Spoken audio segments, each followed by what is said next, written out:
सबसे सस्ती वैक्सीन भारत में है।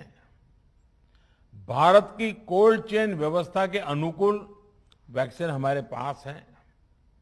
इस प्रयास में हमारे प्राइवेट सेक्टर ने इनोवेशन और एंटरप्राइज की भावना का बेहतरीन प्रदर्शन किया है। वैक्सीन्स की अप्रूवल्स और रेगुलेटरी प्रोसेसेस को फास्ट ट्रैक पर रखने के साथ ही सभी साइंटिफिक और रेगुलेटरी मदद को बढ़ाया गया है।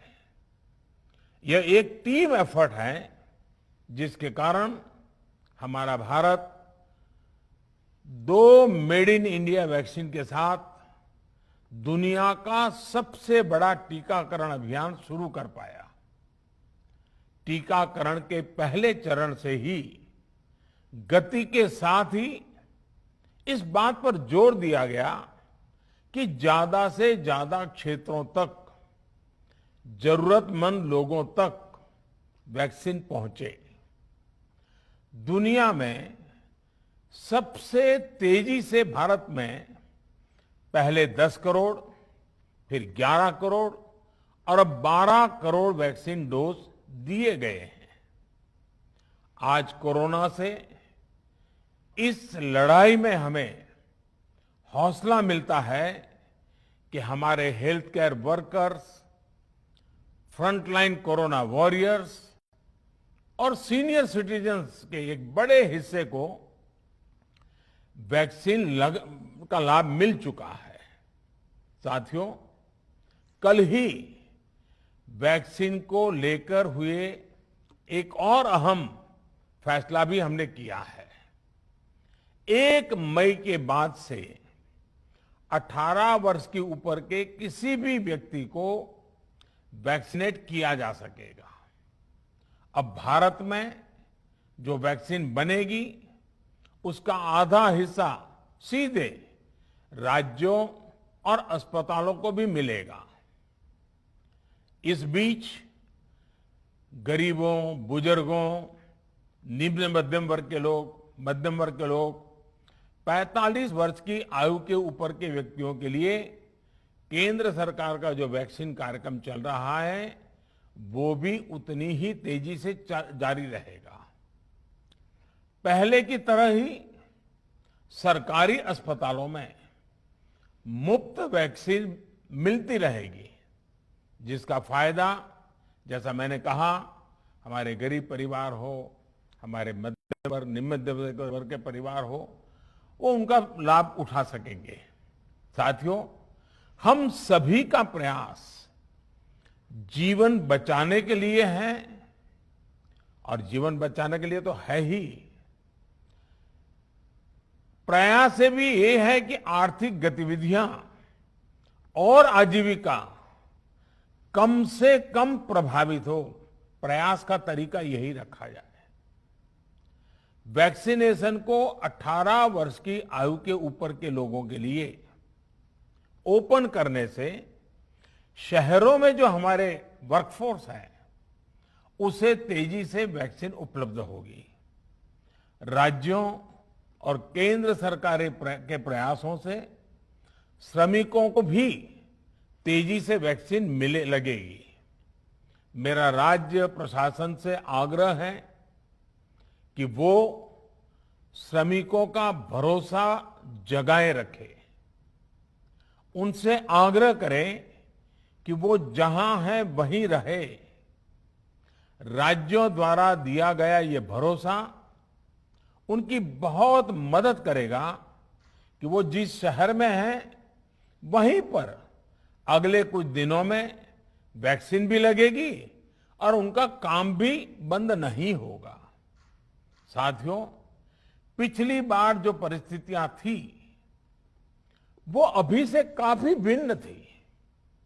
तब हमारे पास इस वैश्विक महामारी से लड़ने के लिए कोरोना स्पेसिफिक मेडिकल इंफ्रास्ट्रक्चर नहीं था।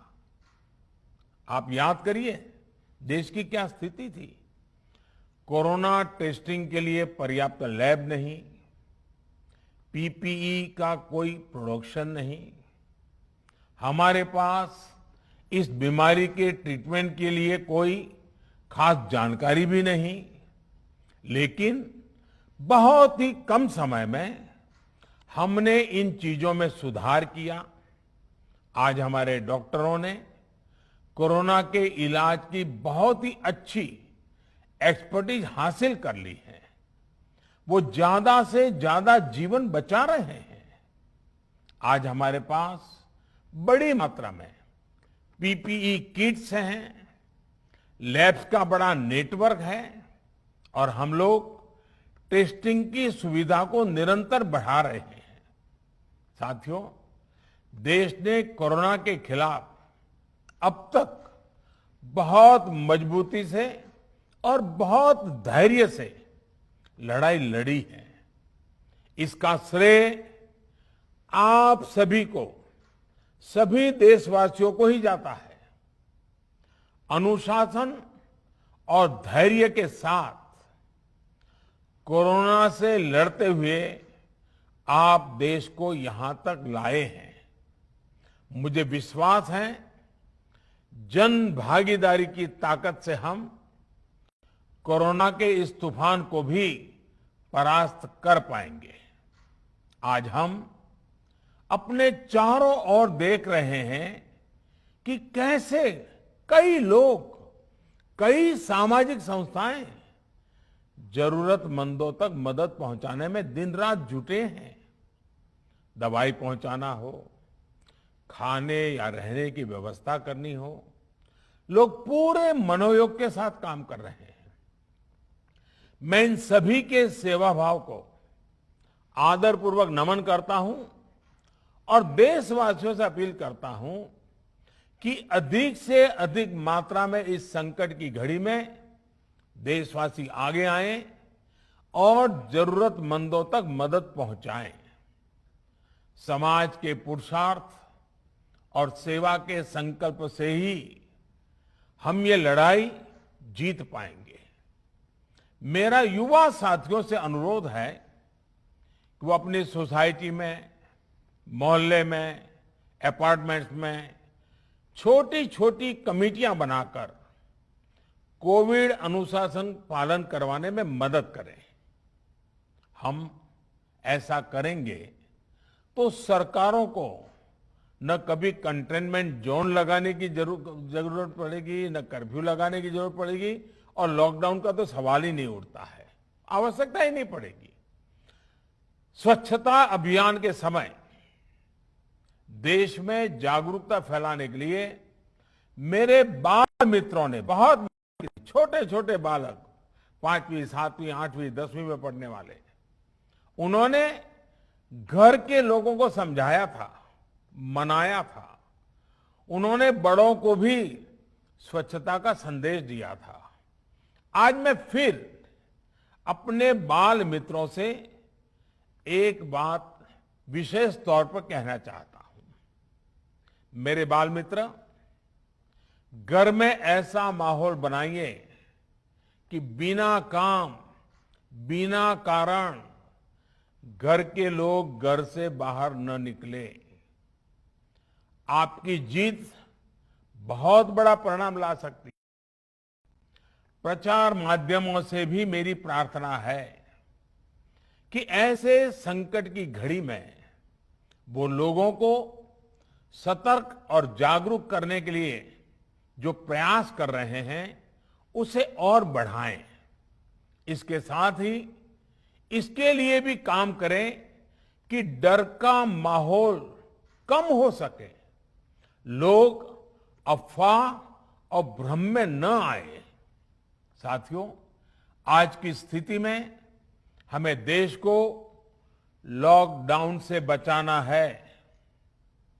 मैं राज्यों से भी अनुरोध करूंगा कि वो लॉकडाउन को अंतिम विकल्प के रूप में ही इस्तेमाल करें।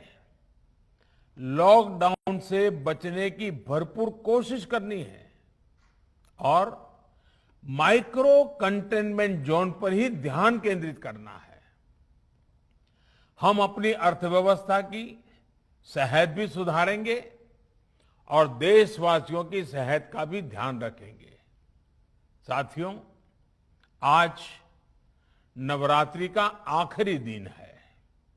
कल रामनवमी है और मर्यादा पुरुषोत्तम श्री राम का हम सभी को यही संदेश है कि हम उसका पालन करें।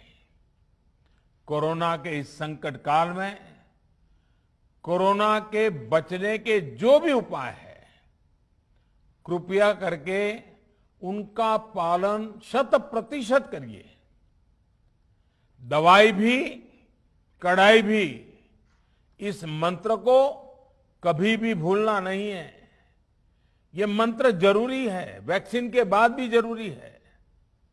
रमजान के पवित्र महीने का भी आज 7वां दिन है। रमजान हमें धैर्य, आत्मसंयम और अनुशासन की सीख देता है। कोरोना के खिलाफ जंग जीतने के लिए अनुशासन भी, उसकी भी उतनी ही जरूरत है। जब जरूरी हो तभी बाहर निकले। कोविड अनुशासन का पूरा पालन करें। मेरा आप सभी से यही आग्रह है। मैं आपको फिर ये भरोसा देता हूं, आपके इस साहस, धैर्य और अनुशासन के साथ जुड़कर आज जो परिस्थितियां हैं, उन्हें बदलने में देश कोई कसर नहीं छोड़ेगा।